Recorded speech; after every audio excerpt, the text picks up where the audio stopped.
Izinkanlah kami Muslim Nabil Al-Munawar dari kelas MPD 2D yang mana pada pilihan yang penuh berkah ini kami akan mempresentasikan sebuah materi yang sangat penting untuk kita bahas tentang sekularisasi ilmu, yang mana materi ini merupakan tugas UAS dari mata kuliah filsafat ilmu yang diambil oleh Ustaz Dr. Muhammad Irfanuddin Kurniawan MNI. Baik, langsung saja kita masuk ke slide yang pertama. Nah, santri-santri sekalian, pada slide ini kita bisa melihat ya, ilmu pengetahuan modern telah menghasilkan kemajuan yang luar biasa dalam teknologi, kedokteran, dan komunikasi, yang mana dengan kemajuan teknologi tersebut mengubah wajah dunia. Dulunya nenek kakek kita kalau mau pergi kemana-mana naik kaki, jalan kaki. Namun sekarang naik apa namanya? Naik Supra, naik Astrea, naik Beat, dan lain sebagainya. Namun dalam berbagai kemajuan teknologi tersebut ada yang menjadi pertanyaan kita. Di manakah letak Allah? Di manakah letak wahyu? Di manakah letak agama? Apakah kita mendapatkan apa yang saya sebutkan tadi dalam kemajuan teknologi saat ini? Tidak. Nah, di sini akan kita bahas lebih mendalam apa yang dimaksud dengan sekularisasi ilmu. Ternyata ketika kita tidak mendapatkan apa yang sudah saya sebutkan tadi, itu merupakan salah satu akibat, salah satu dampak adanya sekularisasi ilmu dalam kehidupan kita. Kita masuk ke slide selanjutnya. Dalam slide ini dijelaskan bahwa sekularisasi ilmu berasal dari kata Latin yaitu seculum. Apa artinya? Artinya saat ini atau masa ini. Dalam memahami sekularisasi ilmu, di sini sudah kita cantumkan dua pandangan yang mana pandangan ini saling berbeda satu sama yang lain. Pandangan yang pertama diambil dari pandangan orang Barat, sedangkan pandangan yang kedua diambil dari pemikir Islam. Kita masuk ke pandangan yang pertama yang membahas apa itu sekularisasi ilmu. Dalam barat pada saat ini diwakili oleh seorang pemikir yang bernama Harvey Hoff, yang mana beliau melabeli sekularisasi ilmu sebagai pembebasan manusia. Artinya maksud dari beliau yaitu sekularisasi ilmu ialah proses pembebasan manusia dari kontrol agama dan metafisika, sehingga beliau berpendapat bahwa karakteristik yang dimiliki ilmu bersifat otonom, bebas nilai, bergantung kepada rasio. Apa rasio? Akal dan observasi empiris atau pengalaman manusia saja. Jadi suatu ilmu dianggap benar atau tidak dilihat kepada rasio dan dilihat kepada pengalaman. Jika tidak sesuai dengan akal manusia atau tidak sesuai dengan pengalaman manusia, maka ilmu tersebut dianggap salah. Paham ya? Nah, sedangkan pandangan yang kedua berasal dari pemikir Islam yang mana kita sangat menghormati beliau. Beliau adalah Profesor Syekh Muhammad Taqi Al-As, seorang filosofis pemikir yang terkenal dari negara tetangga kita, negara jiran, yaitu Malaysia. Beliau menjelaskan bahwa sekularisasi ilmu artinya yaitu pengosongan makna. Maksud dari pengosongan makna di sini adalah menghilangkan makna spiritual dan transenden dari kehidupan manusia dan alam semesta. Artinya alam semesta yang ada, yang dimana kita hidup di dalamnya, hanya dipandang sebagai materi belaka. Adapun hal-hal yang berkaitan dengan metafisika, yaitu hal-hal yang tidak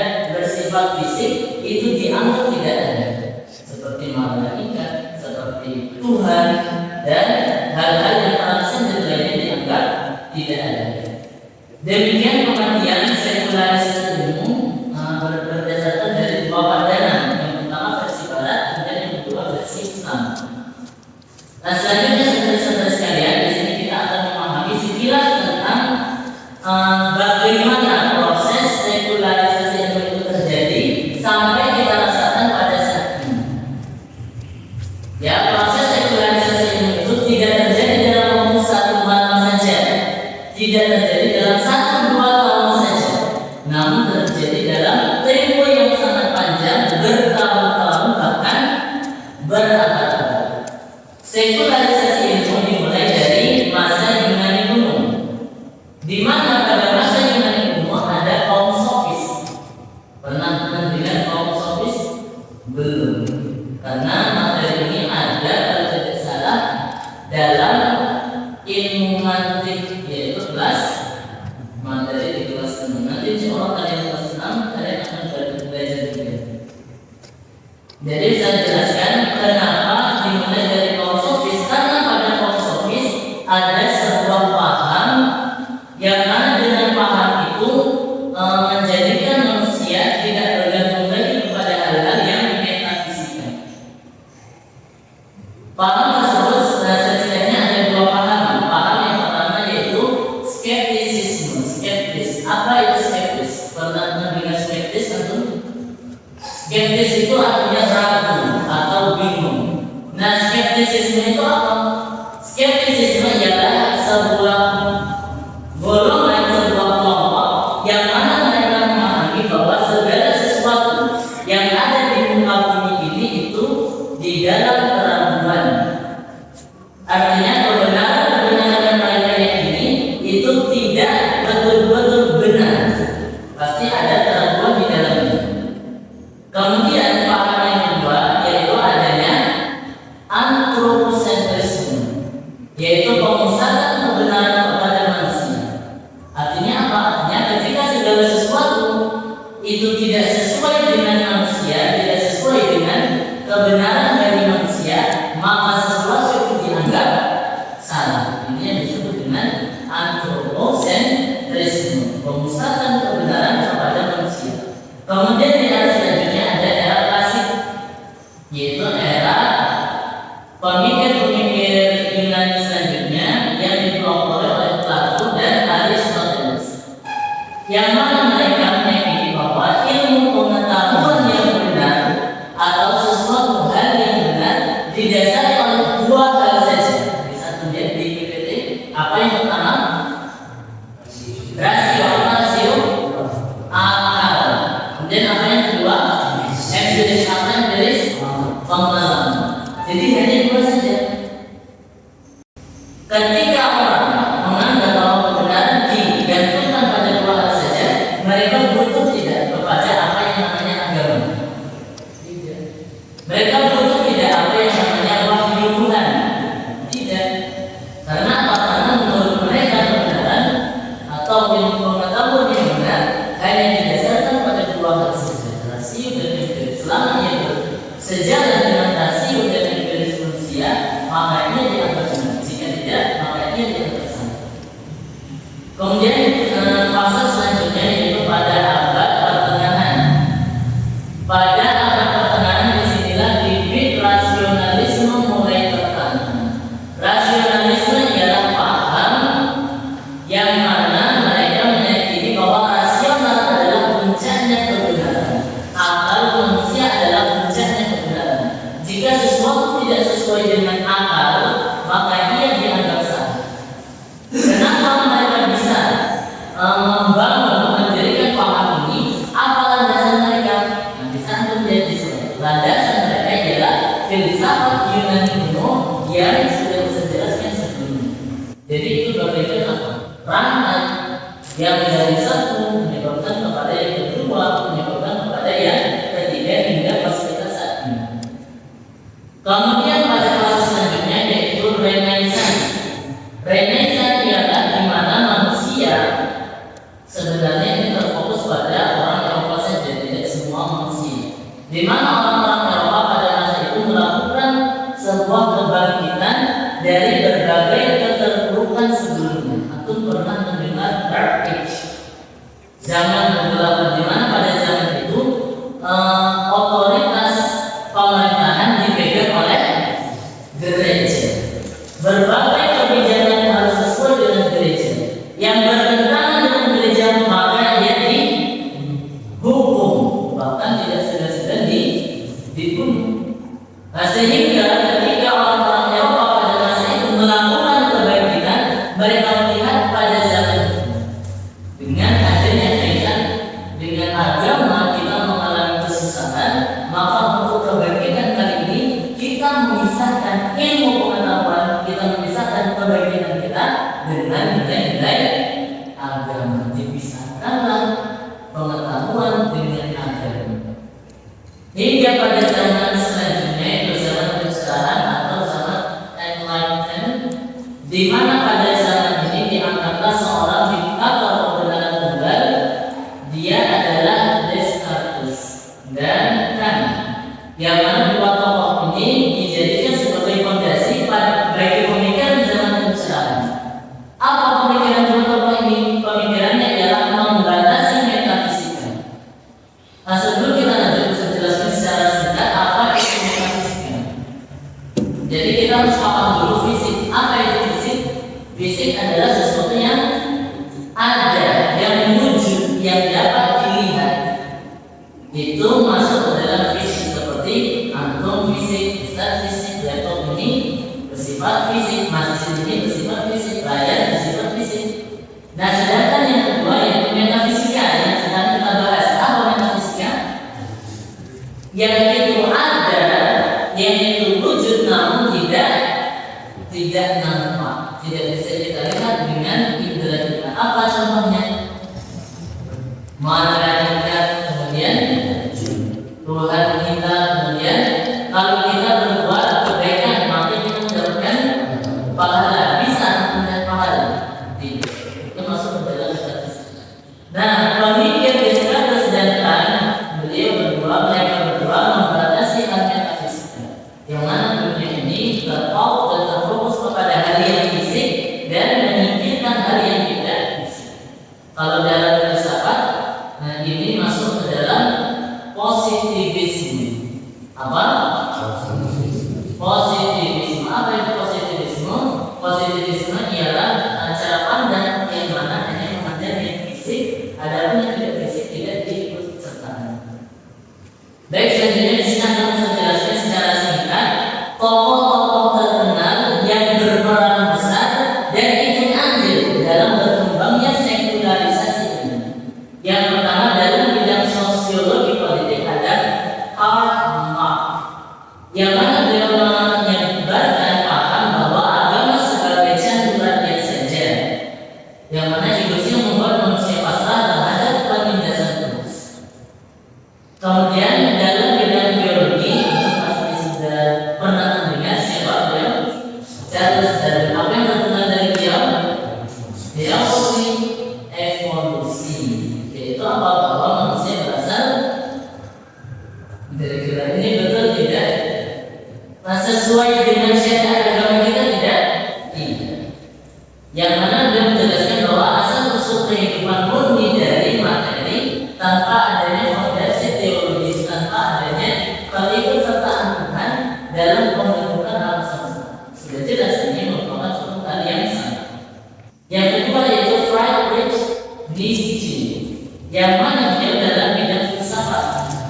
Perkataan yang sangat terkenal dari beliau ialah God is dead. Beliau mendeklarasikan bahwa Tuhan itu telah mati. Artinya apa? Beliau menyatakan agama sudah tidak diperlukan lagi dalam kehidupan modern.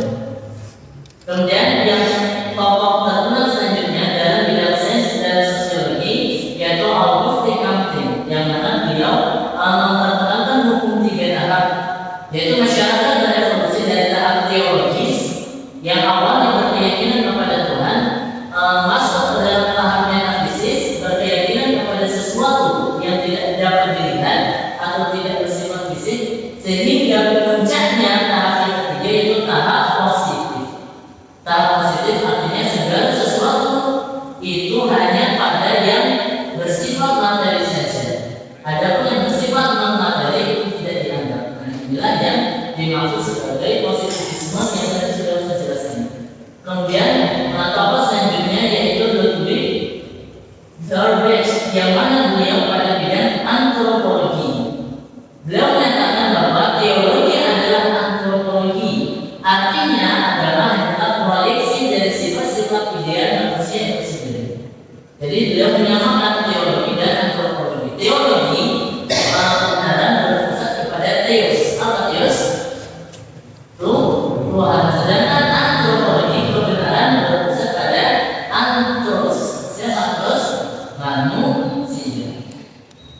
Kemudian yang terakhir, pokok terkenal terakhir dalam pengembangan sekularisasi ialah Sigmund Freud, yang mana beliau berkecimpung dalam bidang psikologi.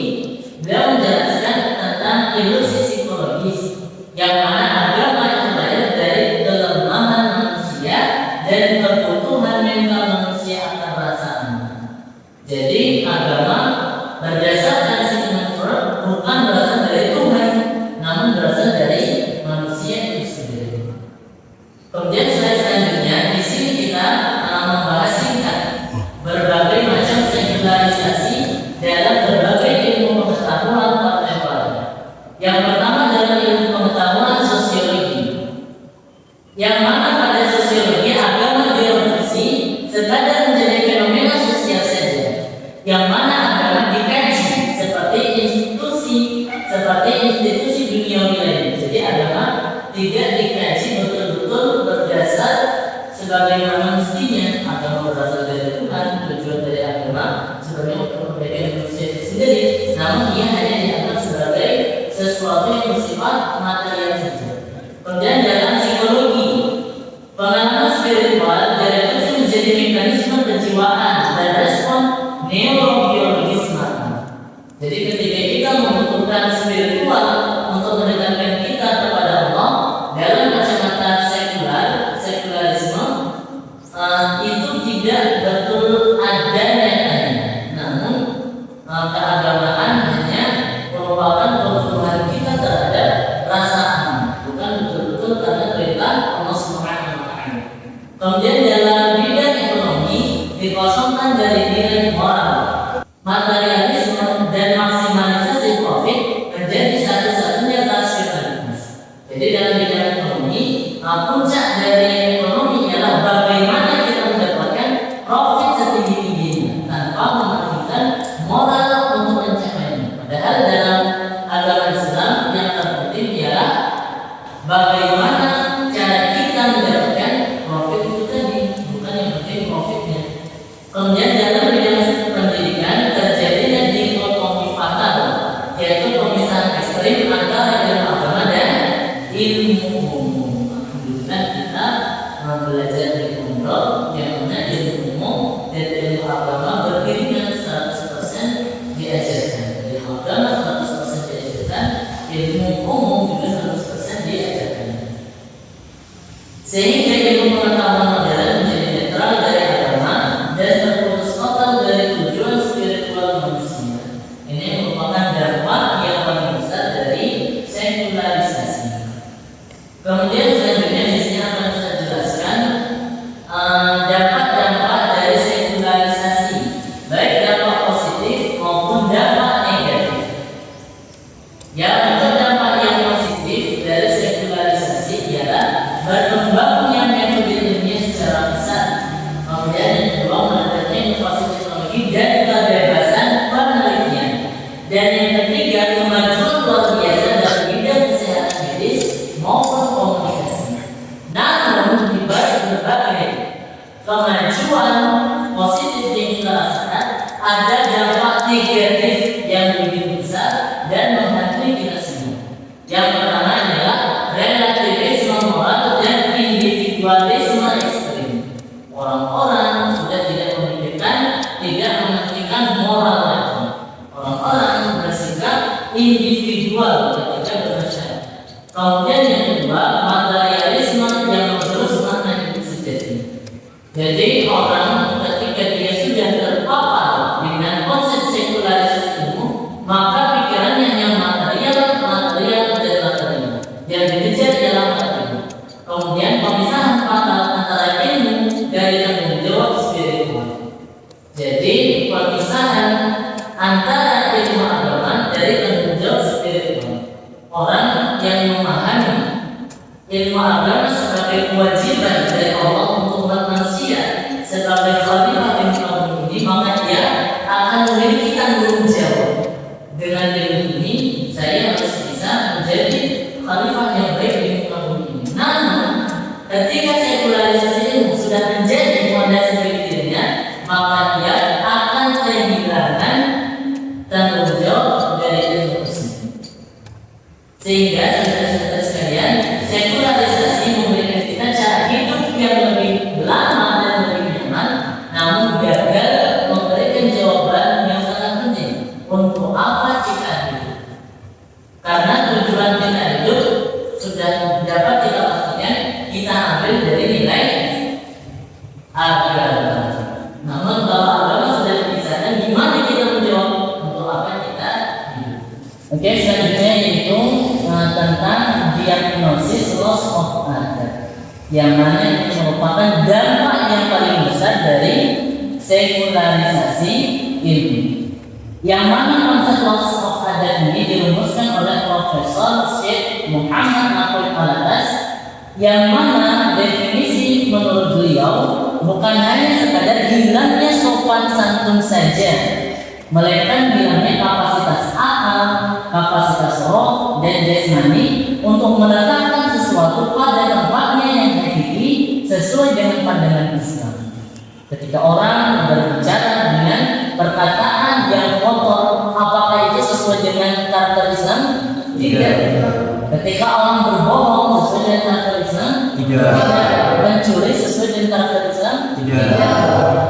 Nah, ada pun mekanisme kerusakannya, yaitu ilmu terputus dari hierarki kebenaran, yang mana para ilmuwan menjadi cerdas secara teknis saja, namun secara spiritual mereka buta. Paham kan? Nah, ketika ada pertanyaan, apakah suatu lembaga pendidikan dianggap berhasil jika menghasilkan santri yang pintar namun adabnya kurang? Berhasil tidak? Tidak. Nah, namun sebalik, apakah sebuah lembaga pendidikan berhasil jika menghasilkan santri yang beradab namun keilmuannya kurang? Berhasil tidak? Adabnya dapat tapi ilmunya tidak dapat. Berhasil tidak? Tidak. Karena inti dari pendidikan Islam membentuk insan kamilun, manusia sempurna, manusia paripurna yang baik dari berbagai aspek, tidak hanya dari aspek keilmuan saja. Karena apa? Karena tanpa ada ilmu yang dimiliki seseorang akan menjadi instrumen eksploitasi alam. Adanya penambangan, biar penambangan hutan, kemudian senjata pemusnah massal. Adanya apa? Ada kasus yang menyatakan bahwa virus-virus yang membunuh manusia merupakan buatan manusia itu sendiri. Tujuannya mengurangi populasi manusia. Jika kita kaitkan dengan materi ini, itu mungkin tidak terjadi. Mungkin sekali ketika ilmu pengetahuan yang kuasai, namun ada tidak ada. Dan kemudian akan terjadinya juga dominasi material, dominasi terhadap material yang mana seharusnya itu disebarkan kepada yang berhak, namun ketika ilmu tidak disertai dengan moral, tidak disertai dengan agama, maka akan terjadi berbagai keburukan yang telah saya jelaskan tadi. Kemudian selanjutnya, setelah dunia berjalan dengan konsep sekularisasi, akhirnya para pemikir-pemikir bukan hanya Islam,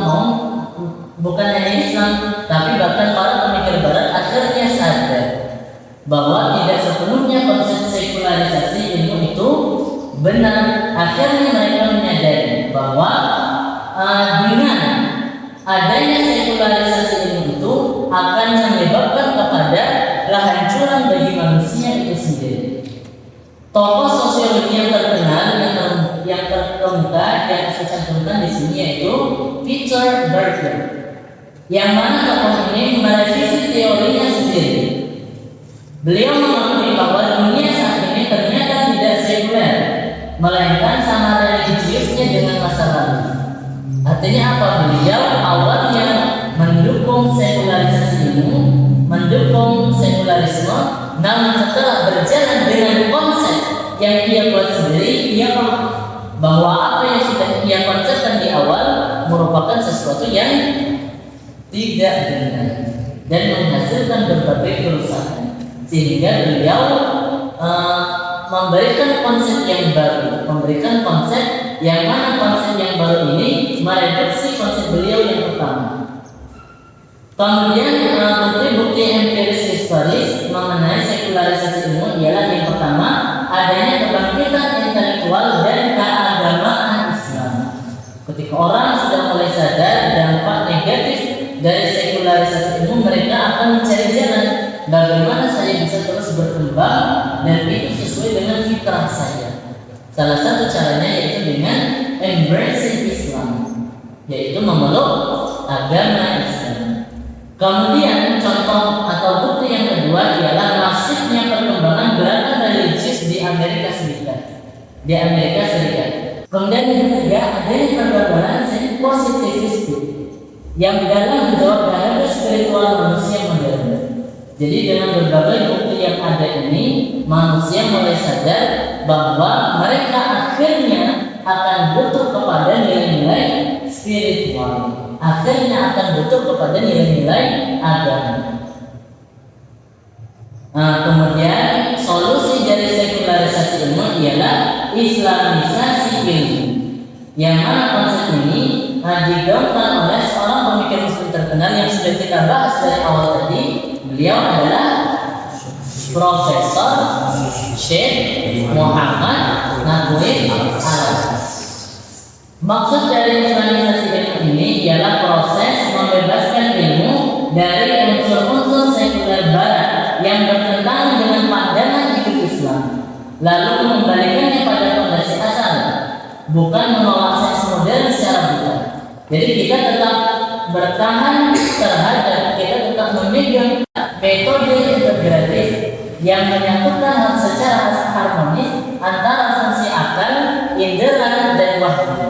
Jadi tidak hanya berfokus pada akal saja, tidak hanya berfokus pada indera saja, namun kita menggabungkan ketiganya secara harmonis. Nah, sehingga hasilnya ialah atau buahnya ialah harga, yang mana tujuan dari kehidupan kita yaitu membentuk adat kita, menghasilkan manusia yang mengenali posisinya di hadapan pencipta dan makhluk, yang menjadi tujuan sejati dari pendidikan kita. Jadi Islamisasi ilmu maksudnya ialah bagaimana kita hidup di muka bumi ini sesuai dengan syariat Islam. Fondasi kita bergantung kepada ketuhanan, kemudian asal muasal atau sumber pengetahuan kita yaitu dari wahyu, kemudian cara kita hidup dengan mengintegrasikan tiga hal, baik itu akal, indera maupun wahyu, sehingga buah yang kita harapkan menjadi manusia yang berakal. Kemudian di slide selanjutnya akan menjelaskan secara singkat bagaimana langkah praktis yang diusulkan dan digaungkan oleh Ismail Raja Al-Faruqi mengenai Islamisasi ilmu. Jadi langkah yang pertama adalah penguasaan ilmu modern. Sebelum kita melakukan perubahan terhadap ilmu pada saat ini, yang perlu kita lakukan yang pertama adalah kita kuasai dahulu ilmu tersebut. Jadi kita kuasai secara mendalam ilmu pengetahuan modern yang ada pada masa ini. Kemudian setelah kita kuasai, kita lanjut ke tahap yang kedua yaitu penguasaan khazanah Islam. Bagaimana kita hendak memperbaharui, hendak membenarkan kemajuan teknologi pada masa ini sesuai dengan syariat Islam kalau kita belum menguasai khazanah Islam. Jadi setelah kita menguasai ilmu pengetahuan modern, kita kuasai penguasaan khazanah Islam secara mendalam juga. Kemudian tahap yang ketiga, kita lakukan integrasi dan filter secara kritis. Jadi kita saling ilmu pengetahuan modern yang sudah kita kuasai, kita saling menggunakan khazanah Islam atau keilmuan Islam yang sudah kita kuasai sebelumnya. Mana yang sesuai dengan syariat, mana yang tidak sesuai dengan syariat. Yang sesuai dengan syariat kita ambil, kita terapkan. Nah, ada pun yang tidak sesuai dengan syariat, maka kita singkirkan. Nah, sehingga tahap yang terakhir yaitu produksi ilmu baru. Kita menciptakan keilmuan yang baru.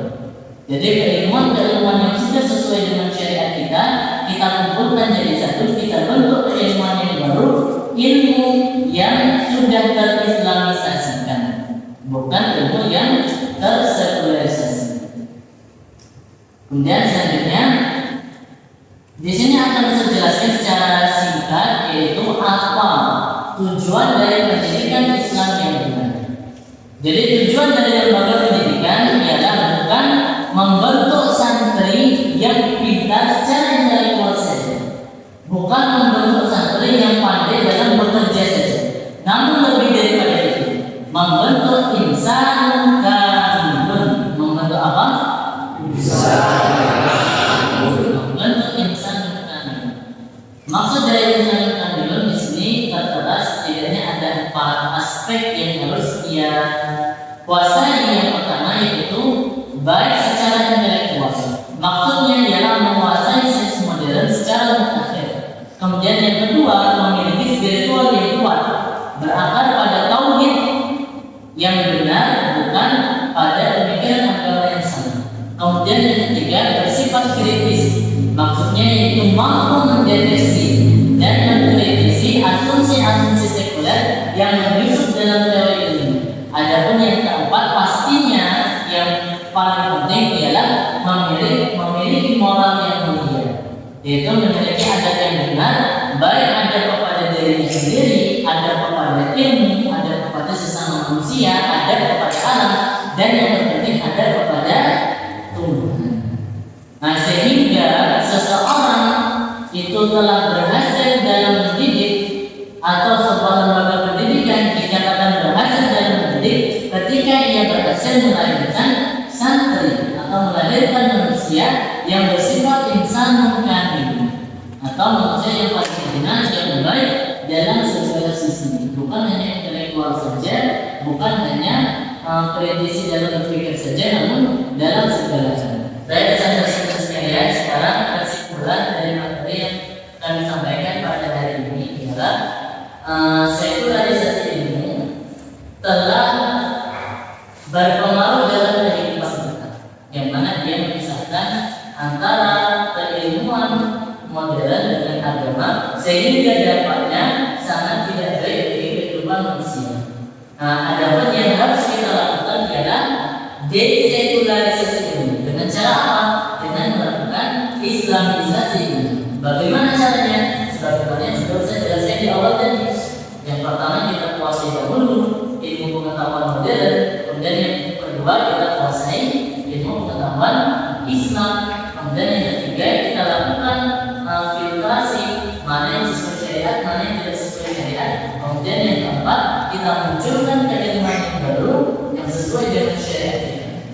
Dan visi dari adanya islamisasi ilmu ini ialah mengembalikan sains di atas fondasi tauhid dan wahyu. Jadi bukan hanya fondasi rasional dan empiris saja. Karena apa? Karena tujuan dari ilmu tersebut ialah membentuk insan kamil, manusia yang sempurna, manusia yang paripurna dalam berbagai sisi kebaikan, baik itu adabnya, intelektualnya, spiritualnya, dan dalam berbagai aspek kebaikan. Saya kira cukup demikian materi yang dapat kami sampaikan.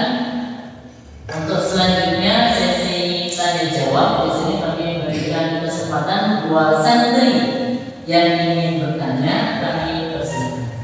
Di sini pertanyaan kami adalah beberapa waktu lalu pernah menemukan ada kalimat atau kata itu menyebutkan bahwa kaum atau bangsa yang mereka itu religius itu pasti akan menghasilkan banyak koruptor. Dan bukankah korupsi atau para koruptor itu termasuk degradasi dalam nilai adab? Apakah itu masih relevan dengan yang bisa antum sampaikan tadi? Karena antum menyampaikan bahwa dengan islamisasi ilmu itu bisa akan menghasilkan insanun kamil, yang salah satunya itu fondasinya ada pada adab. Itu bagaimana sih? Baik, saya sampaikan terima kasih kepada Hakim. Pertanyaannya sangat baik, sangat kritis dan sangat benar. Apa pertanyaannya? Jadi Hakim beberapa waktu yang lalu mendengar bahwa ada sebuah statement yang menyatakan bahwa negara yang religius itu relatif pemerintah di dalamnya akan melakukan korupsi. Padahal sebagaimana yang kami jelaskan tadi bahwa dengan islamisasi ilmu maka kita akan membentuk insan-insan. Nah, maka islamisasi itu masih relevan dengan kita saat ini. Baik, kami izin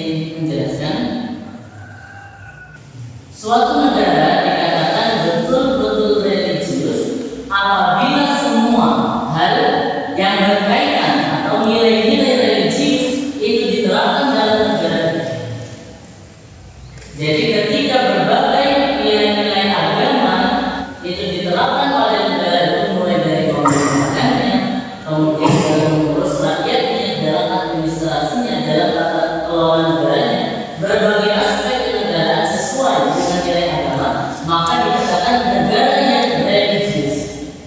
Namun jika tidak dijalankan satu saja, maka ia sudah keluar dari jalur religius.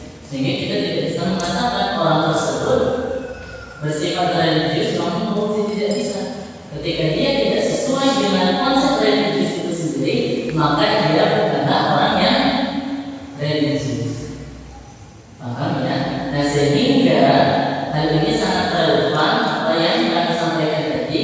Bagaimana untuk mengatasi, untuk mencari solusi atas permasalahan korupsi yang sangat banyak sekali terjadi khususnya di negeri kita sendiri dengan islamisasi ilmu kita. Jadi artinya islamisasi di sini apa? Kita menerapkan seluruh nilai-nilai Islam dalam kehidupan kita dalam bernegara. Nah, negara kita religius tidak? Katanya religius karena apa? Banyak mayoritas dari penduduk negara kita adalah Muslim. Namun pertanyaan Ustaz, apakah benar-benar, apakah nilai Islam benar-benar diterapkan dalam negara kita? Salah satunya korupsi. Kenapa marahnya korupsi? Karena apa? Karena hukumannya tidak sesuai dengan syariat. Sehingga orang-orang yang memiliki kekuasaan terus melanjutkan korupsi mereka. Ya, demikian jawaban dari kami. Apakah bisa dipahami? Baik, penanya yang kedua, saudara Jafar, silakan. Pertanyaan saya di sini adalah mengapa sekularisasi ilmu dapat memajukan medis dan komunikasi, padahal seperti apa yang Anda jelaskan di antara mereka berdua juga memiliki dampak negatif. Baik, saya terima kasih kepada saudara Jafar. Pertanyaannya sangat baik. Tadi sudah kami jelaskan bahwa sekularisasi ilmu menyebabkan kepada hilangnya adat. Namun kok bisa ia memberikan kemajuan teknologi? Artinya disebabkan oleh Jafar adalah dari bidang medis dan komunikasi. Nah, sebenarnya jawabannya sangat simpel. Apa jawabannya? Karena sekularisasi ilmu itu fokus dalam pengembangan ilmu pengetahuan. Jadi memang fokusnya mereka mengembangkan ilmu pengetahuan, baik teknologi, kemudian medis, komunikasi, dan berbagai ilmu pengetahuan. Terlebih lagi, salah satu pemikiran yang mereka gaungkan adalah positivisme. Artinya, pusat penelitian mereka pada hal-hal yang materi saja, sehingga mereka dapat memberikan dampak positif, yaitu kepada kemajuan ilmu itu saja. Nah, namun di balik kemajuan ilmu yang diraih oleh kelompok sekularisasi tersebut, ada hal negatif yang sangat tidak sesuai dengan syariat kita. Dampak yang paling besar yaitu hilangnya adat itu tadi. Jadi di balik hilangnya adat dengan gaya pemikiran mereka yang sekuler itu dapat melahirkan kemajuan ekonomi. Bisa dipahami? Baiklah, demikian presentasi kami pada pagi hari yang berikutnya ini. Saya mengucapkan terima kasih kepada antum semua yang telah bersedia hadir untuk menjadi audiens kami pada pagi yang berikutnya ini. Dan ada kurang lebihnya kami mohon maaf kepada Allah, kami mohon ampun. Semoga apa yang telah kita pelajari pada pagi hari ini memberikan wawasan baru bagi kita bahwa di balik kemajuan teknologi yang dikelola oleh sekularisme menyimpan banyak